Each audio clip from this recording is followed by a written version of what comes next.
Nous disons tous Amen. Amen. Amen. Amen. Est-ce qu'on peut acclamer le Seigneur? Voilà.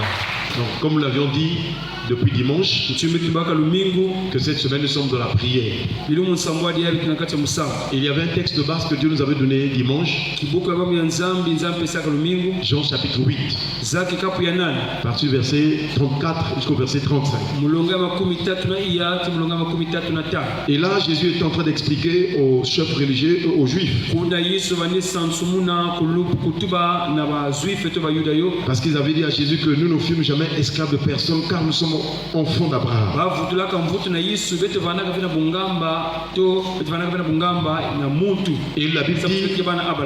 Et la Bible dit, en vérité, leur répliqua Jésus. Quiconque se livre au péché est esclave du péché. Il dit l'esclave ne demeure pas toujours dans la maison, mais le fils il demeure toujours. Est-ce qu'on peut acclamer le Seigneur? Et c'est là où nous avons compris que ce que Jésus nous a parlé dans Jean chapitre 15 sur les deux types de sarments, nous avons compris par la grâce de Dieu que le sarment qui ne porte pas le fruit, c'est l'image de ce chrétien-là, de cet enfant de Dieu qui se livre au péché. Et ainsi il est appelé aussi esclave. C'est pourquoi aussi dans Galates chapitre 4, Paul nous en a parlé. Il dit que aussi longtemps que l'héritier est enfant, je dis qu'il ne diffère en rien de l'esclave. C'est qu'un enfant, il est héritier. Mais comme il se livre toujours au péché, en tout cas, il est toujours esclave. Et c'est là que nous comprenons aussi que l'histoire du fils prodigue, c'est aussi la même chose. L'enfant prodige, il était l'enfant du père.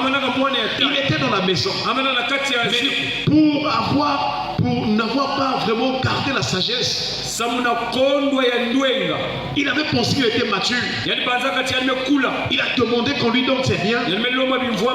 Malheureusement pour lui, là où il est parti avec les biens, frères et sœurs, il est allé tout détruire avec les prostituées. Mais nous rendons gloire au Seigneur qu'au moins lui il était revenu. Est-ce qu'on peut acclamer le Seigneur? C'est là où nous voyons que Jésus est en train de patienter. Il pouvait venir ce soir, mais combien sont prêts? Combien sont prêts pour aller au ciel? Et l'apôtre Pierre nous rappelle que le Seigneur tarde à venir parce qu'il ne veut qu'aucun de nous ne vous périsse, mais que nous parvenons à la véritable repentance. Et c'est pourquoi tous les jours nous devons vraiment travailler ce côté-là. Si tu te souviens encore, si tu regardes dans ta vie et que tu te livres souvent au péché, lorsque la tentation arrive, c'est le temps de se repentir. Donc nous comprenons par là que le chrétien charnel, que Paul appelait aussi homme ou bien enfant à Christ, c'est un enfant de Dieu mais qui se livre lorsque la tentation se présente. Or Dieu a donné à ses enfants le pouvoir, la puissance de dire non. Regardez même Caïn qui n'était pas encore chrétien, mais du fait qu'ils étaient nés par la volonté de Dieu. Parce que lorsque Caïn était né, Ève a dit que je l'ai acquis par l'Éternel.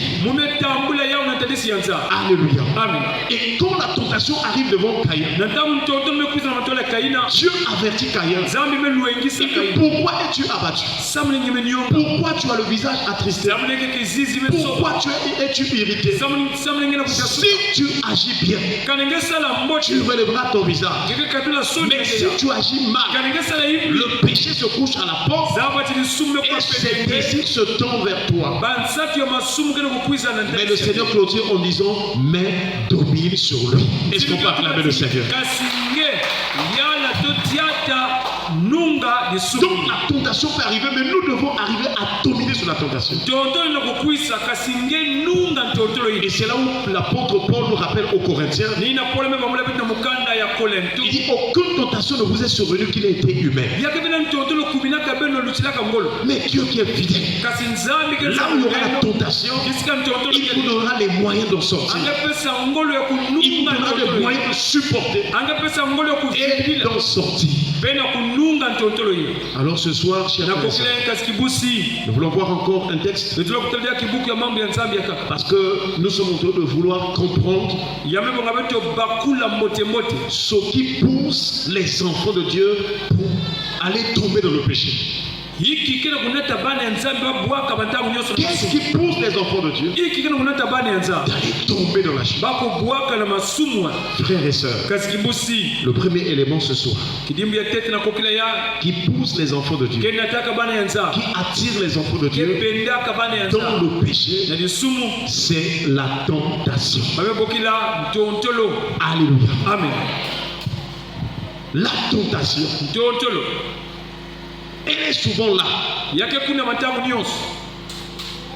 Et donc, quand la tentation est là, si l'enfant de Dieu n'est pas disposé dans son esprit,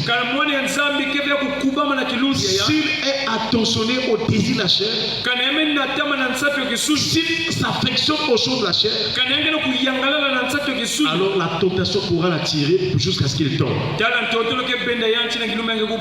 Alléluia. Amen. Qu'est-ce que la tentation? La tentation, c'est une impulsion, c'est-à-dire une action de poussée. La tentation, c'est ce qui emmène une personne. Donc c'est une influence, c'est une force, c'est une tendance qui pousse un enfant de Dieu pour aller tomber dans le péché. La tentation, c'est cette force, c'est cette influence qui pousse au péché ou au mal. Donc si vous sentez en vous un désir, une force, un poids qui vous pousse, qui vous emmène au mal, à faire ce qui est contraire à la volonté de Dieu, sachez que quand vous sentez cela, vous êtes déjà en train d'être tenté. Je ne sais pas si me fait comprendre. Donc chaque fois que dans tes pensées, dans ton cœur, dans ton environnement, tu ressens cette envie, cette force, cette influence qui peut t'emmener à faire ce que Dieu interdit, sache que tu es en train d'être tenté en ce moment.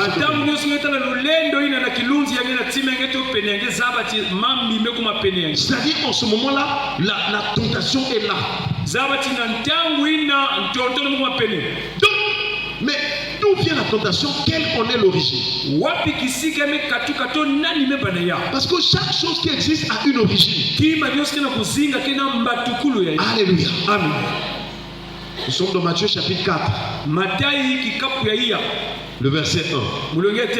Il est écrit: alors Jésus fut emmené par l'Esprit dans le désert pour être tenté par le diable. Pour être tenté par qui? Par le diable. Donc ce texte nous montre d'où vient la tentation, ou par qui vient la tentation, ou qui en est l'incarnation. Si dans ta marche avec Dieu, tu ne sais pas discerner les origines des choses, tu risqueras de choisir même les choses du diable pour penser que Dieu aussi est avec toi. Donc nous voyons par là que Jésus va commencer son ministère terrestre. Et il est emmené dans le désert.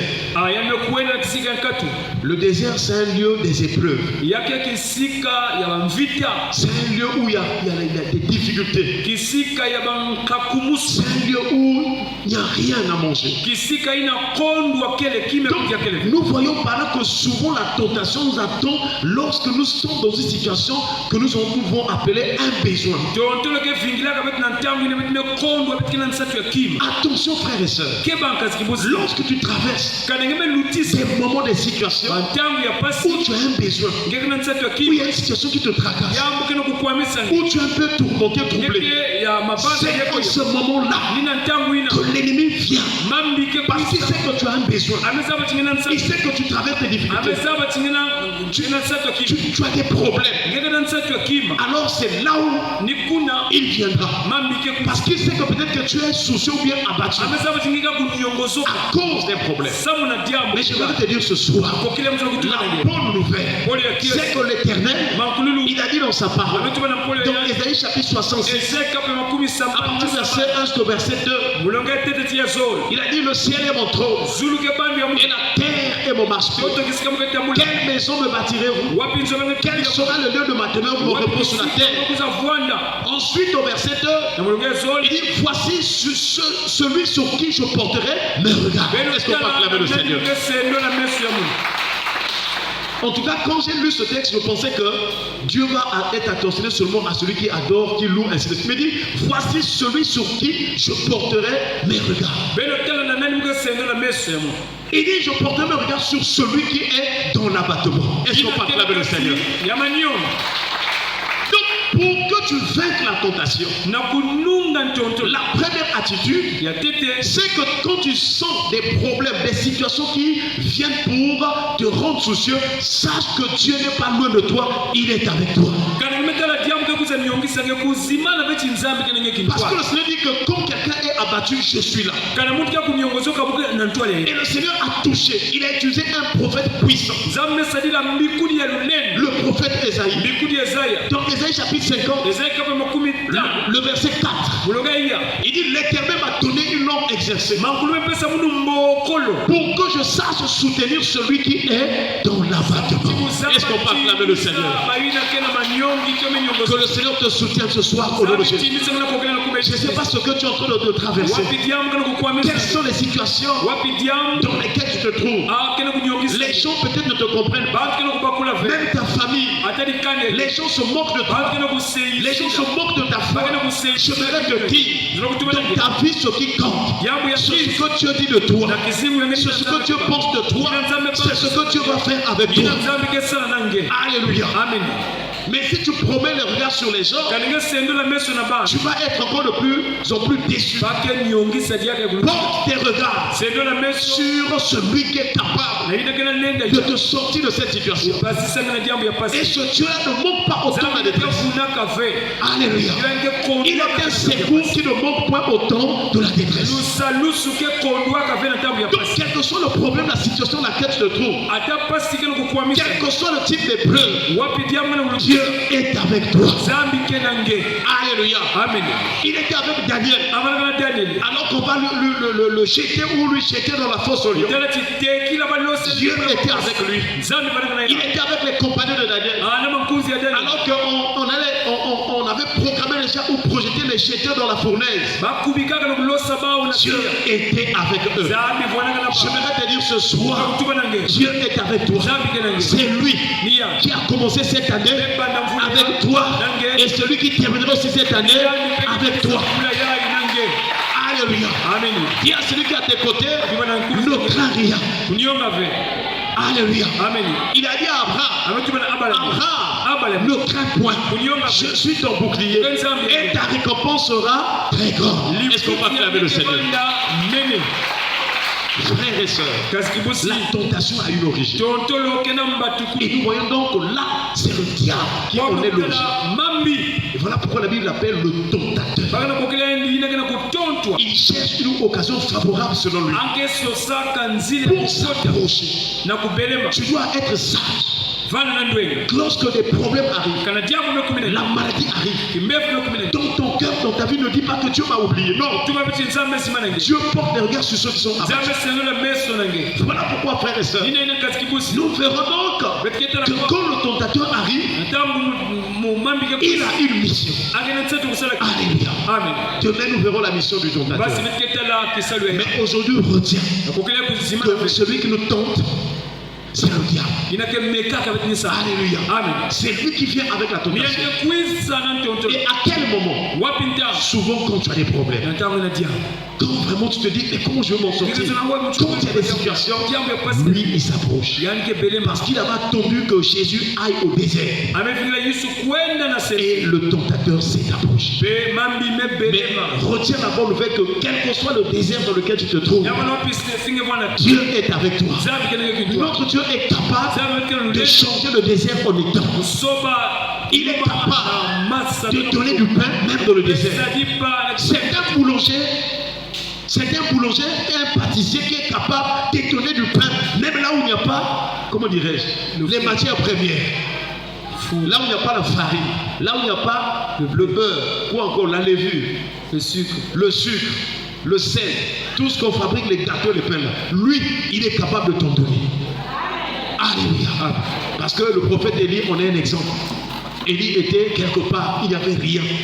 Il a dit, Seigneur, que je meure. Parce qu'avec les poursuites de Jézabel, comment est-ce que je vais m'en sortir? Mes frères et sœurs, lorsque Élie dort, il avait faim. La route était longue.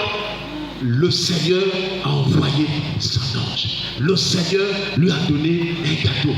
Et on a réveillé Élie. Réveille-toi, prends et mange. Il y avait le pain, il y avait l'eau. Alléluia. Dis à ton frère, Élie était dans le désert, il y avait le pain, il y avait l'eau. Alléluia. Voilà pourquoi je veux te rappeler ce soir. Quel que soit le désert, quelle que soit la situation dans laquelle tu te trouveras, il y aura toujours le pain, il y aura toujours l'eau. Oh, nous savons dans la Bible, le pain là c'est une personne. C'est le pain qui est descendu du ciel, qui a donné la vie au monde. C'est la personne de Jésus-Christ. Et c'est lui, lorsqu'il vient avec le pain, il ne peut pas seulement te laisser avec le pain. Ensuite, frères et sœurs, quand Jésus était glorifié, le Saint-Esprit est venu. Est-ce qu'on peut acclamer le Seigneur? Que le Seigneur te bénisse. Qu'il y ait toujours du pain avec toi. Qu'il y ait toujours de l'eau avec toi. C'est-à-dire que Jésus soit toujours avec toi et son esprit soit toujours avec toi. Est-ce qu'on peut acclamer le Seigneur? Dis à celui qui est à tes côtés que Dieu te bénisse. Dis-lui que tu as le pain, tu as l'eau. Amen. Amen. Baissons les têtes dans la prière.